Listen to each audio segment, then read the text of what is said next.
Welcome to Chronicles of Humanity Stories. Mesopotamia, birth of civilization between two rivers.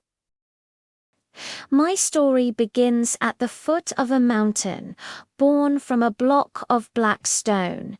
I was cool to the touch, heavy in the hand.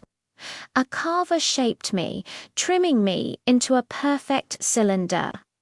On my body he etched a wild bull and an 8-pointed star, surrounded by lines like ripples on water. He held me up to the light and whispered, "You will keep the promises of humankind where the two rivers, the Tigris and the Euphrates, flow." Then he pressed me into wet clay. The pattern appeared, sharp as a sunbeam. In that moment, my life began. My first home was Uruk, where the great Ziggurat steps seemed to carry baskets of mud right up to the sky. My owner, a temple official of the goddess Inanna, would sit each morning by stacks of clay tablets. With his reed stylus, he recorded rations of barley, beer, wool, and oil. Then he de-rolled me along the mouths of storage jars and over the cords that bound the storeroom doors, murmuring, "May Utu, the sun god, bear witness." At night he would tell me the story of Gilgamesh in a voice as hoarse as the desert wind. I didn't understand it all, but I felt a king's loneliness and heard the river's endless hum within his words. Soon I began to travel, and for the first time I heard people clearly name this land Sumer. Uruk, your Lagash Nipper Kishich city-state was like an island of barley floating in a web of canals. In each place, a ruler swore to guard the levees as one guards their own pulse. I saw wooden plows drawn by oxen splitting the soil, and red boats with sails carrying copper and blue lapis from faraway lands. In temple courtyards, potters spun their wheels, weavers drew out wool, and metal workers kindled fires as red as the sunset. The Sumerians counted everything by 60 jars, 60 bundles of reeds, 60 beats of a drum. Their time itself seemed to run in a circle, just like a wheel. But life wasn't always peaceful. The cities of Lagash and Umma fought fiercely over field boundaries. I was once rolled onto a stone marker carved with an oath. "This canal, that field do not encroach." The wind carried the smell of mud mixed with blood. But soon after, children were running along the levee again, as if no quarrel had ever happened. In Sumer, I learned a simple truth. Civilization begins when people can count the small things: a measure of barley, a bolt of cloth, a day's labor, and bind them with a seal so they don't wash away like silt in the river.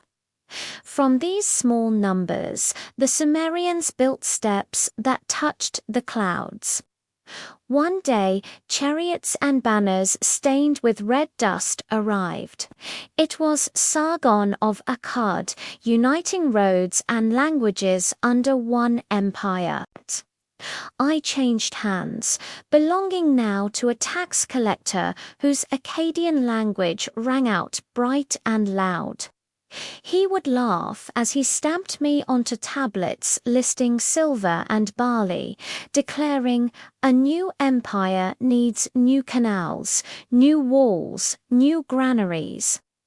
I traveled with him along the canals, saw fields heavy with grain and wheels rolling over dried mud. I learned that power is a lot like river water. Without strong banks to guide it, it spreads without limit. Time flowed on. I found myself with a scribe in the city of Ur. He was a man of precision, measuring with scales, weights, and wooden rods. When he read the laws of King Ur-Nammu, his voice was as warm as roasted grain. He who causes harm shall make restitution. The debtor shall repay in exact measure. Every time he rolled me along the edge of a freshly baked clay tablet, I felt I was part of something more than just a transaction. Here, justice wasn't just punishment. It was like dredging a canal, clearing the silt so the water could run smooth and fair for everyone. My journey continued, this time with a caravan to the mighty city of Babylon. The Ishtar Gate shimmered as blue as a deep lake, and the streets were a bustling maze. In the city square, people spoke of King Hammurabi and a great stone stele where the sun god himself granted the right to rule.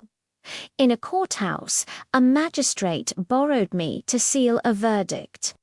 He read slowly from a tablet, "If one causes harm, he shall repay harm. If he brings a house down, it shall be rebuilt." I watched the faces of the people. There was no lust for revenge, only a desire to measure right and wrong as carefully as one measures the water level in a canal. Too low brings drought, too high brings a flood. Justice, I saw, was about keeping things in balance.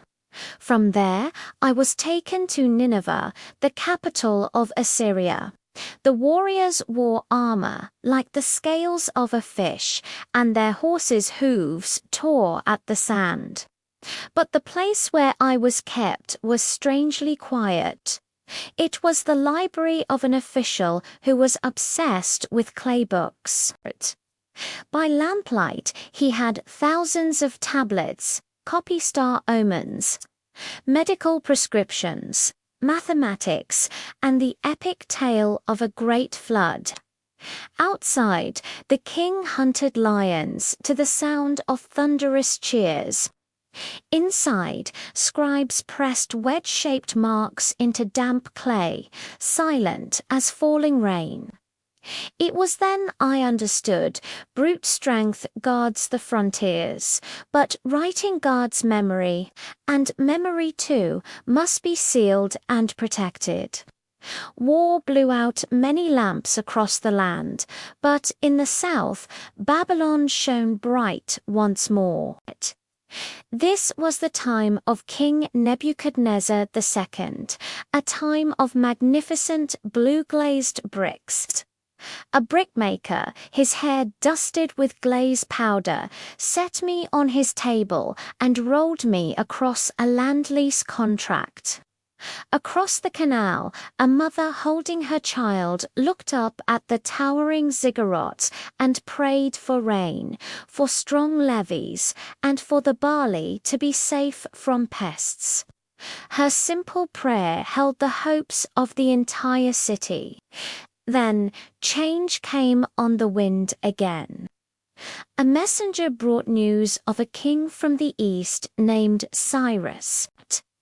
The city opened its gates without a fight. In the chaos of the transition, I was tossed aside into an unfinished storeroom, buried among dry straw and forgotten ropes. All sound faded away. Only the smell of damp earth and the long, slow breath of time remained. I lay still for centuries. The great river changed its course. Empires rose and dissolved like foam on the water. Sand covered sand, and darkness covered darkness. Sometimes I heard the scurrying of mice or the wind sighing through collapsed vaults. I didn't know what new names people had given this land, but I knew the memories of Sumer, Akkad, and Babylon remained sealed within my stone body. One day a sharp sound broke the silence. A shovel's blade struck me. Light, hot and white, flooded in. Gloved hands lifted me gently. A young woman brushed the dust from my surface, squinting to see the bull and the 8-pointed star. She pressed me into a piece of soft, wet clay. The pattern appeared as crisp and clear as it had on that very first day in Uruk. She smiled, and in that smile I saw the faces of all who had held me, the worried temple official, the booming Akkadian tax collector, the precise scribe from Ur, the wise Babylonian magistrate, the quiet librarian in Nineveh, and the hopeful brickmaker. I finally understood. I didn't just keep promises. I kept the very pulse of life. I protected the small essential things: grain, wool, homes, and water levels from being swept away by time. Civilization isn't just about tall towers or grand victories. It's about recording the small details so that great things can be built upon them.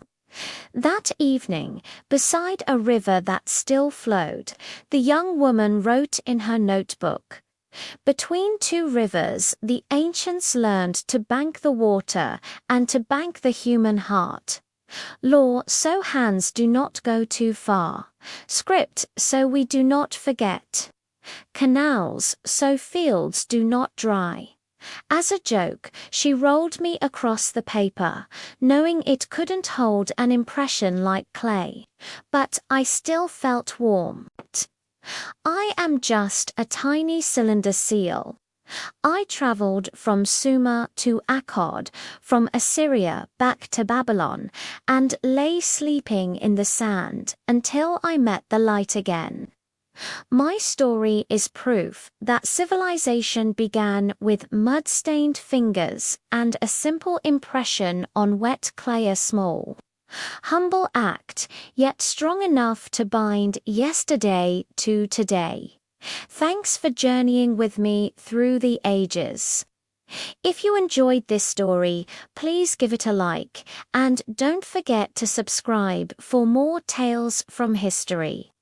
See you next time.